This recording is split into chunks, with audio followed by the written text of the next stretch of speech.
اعوذ باللہ من الشیطان الرجیم بسم اللہ الرحمن الرحیم۔ آج کی دنیا ہمیں ایک ایسی دوڑ میں بھگا رہی ہے جہاں رکنے کا مطلب موت ہے۔ اگر آپ 25 سال کے ہیں اور آپ کا کریئر سیٹ نہیں ہوا تو آپ فیل ہیں۔ اگر آپ کا سٹارٹ اپ 6 مہینے میں گرو نہیں ہوا تو آپ مارکیٹ سے ایگزٹ کر لیں۔ ہمیں لگتا ہے کہ وقت ہمارے ہاتھ سے نکل رہا ہے۔ پچھلی داستان میں ہم نے دیکھا تھا کہ موسیٰ علیہ السلام اپنے ایبسولوٹ زیرو پہ کیسے آئے، اور پھر اللہ نے انہیں مدائن میں ایک جاب اور ایک فیملی دی۔ تو کیا پھر فوراً اللہ نے انہیں حکم دے دیا کہ جاؤ اب فرعون سے لڑو؟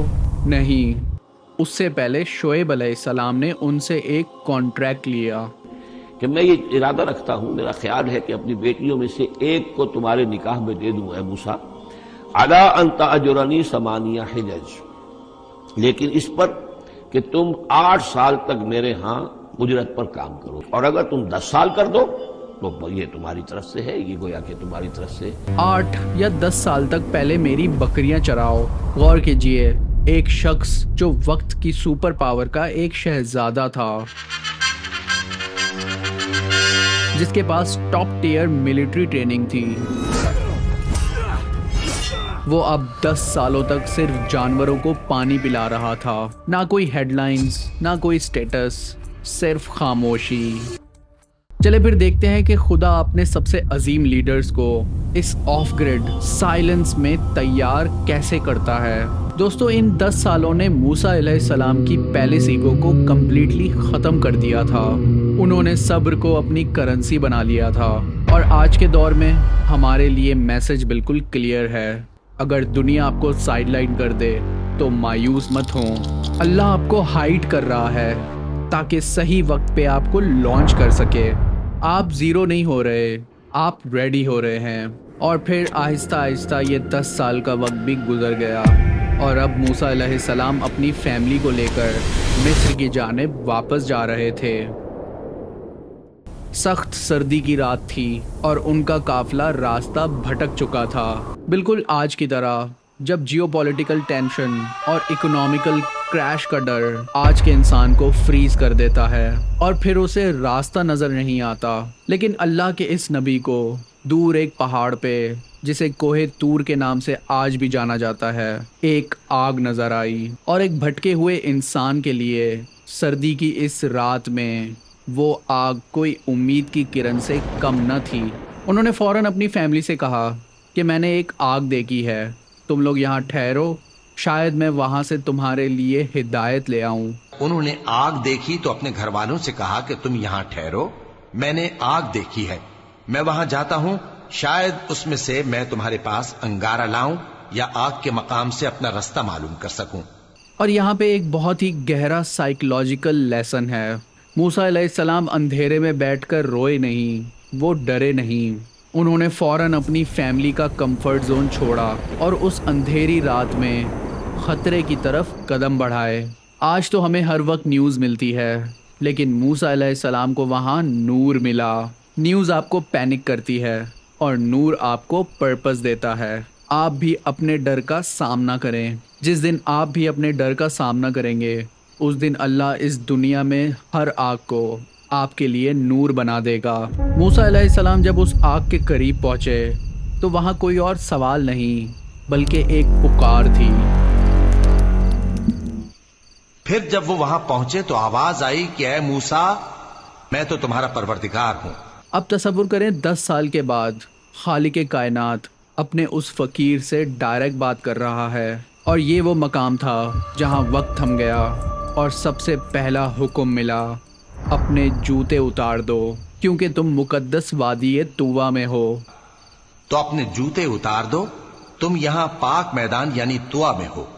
میں نے اس جوتے اتارنے کے راز پہ بہت وقت لگایا، بہت تحقیق کی، اور مجھے سمجھ نہیں آ رہا تھا کہ ایسی سنسان وادی میں ایک پہاڑ پہ اللہ اپنے نبی کو آخر جوتے اتارنے کا حکم کیوں دے رہا ہے۔ اور پھر اہل بیت کی حکمت میں سے مجھے یہ راز سمجھ آیا۔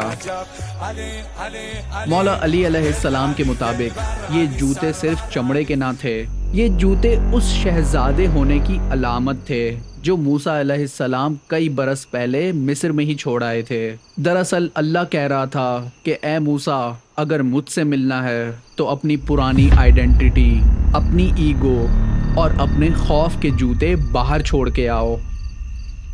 اور دوستو، آج بھی ہماری انزائٹی کی سب سے بڑی وجہ یہ جوتے ہیں، ہماری ڈگریز کے جوتے، ہماری جاب ٹائٹلز کے جوتے، ہمارے بینک بیلنس کے جوتے۔ ہمیں ہر وقت یہی ڈر رہتا ہے کہ اگر یہ چھن گئے تو ہم لوگ تو زیرو پہ آ جائیں گے، تو پھر ہم کہاں جائیں گے، ہم ختم ہو جائیں گے۔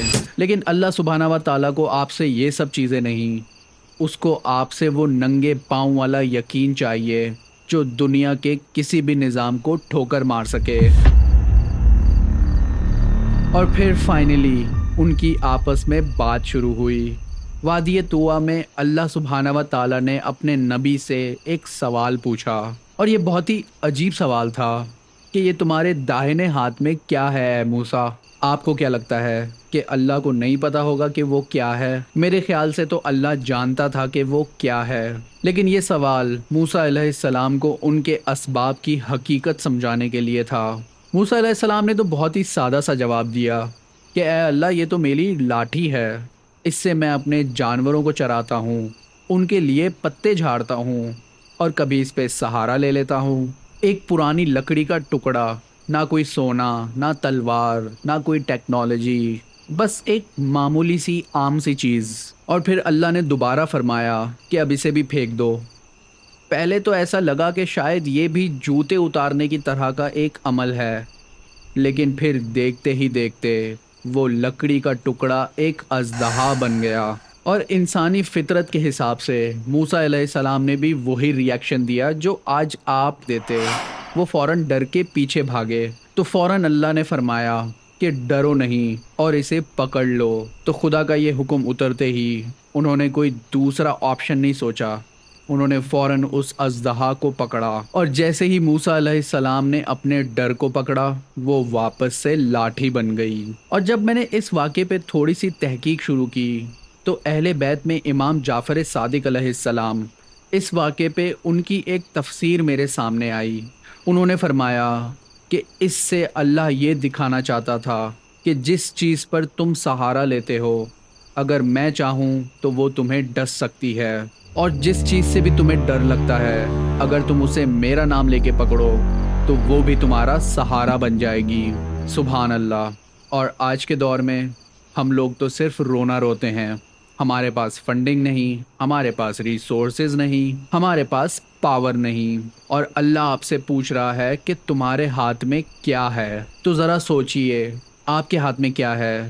یہ اسمارٹ فون، یہ آپ کا ٹی وی، آپ کا لیپ ٹاپ، آپ کی کوئی اسکل، یا آپ کی یہ آواز؟ جب آپ اپنی ایگو کو چھوڑ کر ان معمولی چیزوں کو بھی اللہ کے مشن پہ لگا دیتے ہیں تو ایک معمولی لکڑی کا ٹکڑا بھی فرعون کا پورا سسٹم کریش کرنے کے لیے کافی ہوتا ہے۔ یہ اللہ کا ایک معجزہ بن جاتا ہے۔ اور اب موسیٰ علیہ السلام کو بھی معجزات مل چکے تھے، لیکن انہوں نے ایک ایسی بات کی جو آج کے ہر ایروگنٹ لیڈر پہ ایک سوالیہ نشان ہے۔ انہوں نے فوراً اپنی انسانی کمزوری کو تسلیم کیا۔ انہوں نے یہ نہیں کہا کہ میں اکیلا کافی ہوں، انہوں نے اپنے لیے ایک پارٹنر مانگا، اللہ سے ایک وزیر مانگا، میرے بھائی ہارون کو میرا شریک کار بنا دے تاکہ وہ میری پیٹھ کو مضبوط کرے۔ موسیٰ علیہ السلام تو سمجھتے تھے کہ فرعون کا سیکیورٹی میٹرکس بہت خطرناک ہے، وہ اتنا گہرا ہے کہ ان سے اکیلے یہ نہیں سنبھل سکتا، وہاں ایک نبی کے ساتھ ساتھ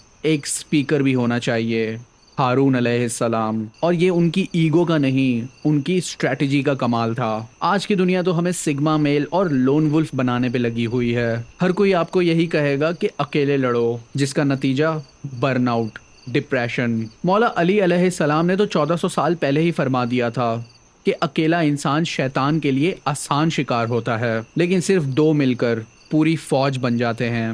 آپ لوگ بھی کوشش کریں کہ اپنے لیے اپنا ہارون ڈھونڈیں۔ جب دو مخلص لوگ مل جاتے ہیں تو دنیا کی کوئی بھی سپر پاور انہیں روک نہیں سکتی۔ خیر تو دوستو، آج کی یہ داستان ہمیں کہاں چھوڑتی ہے؟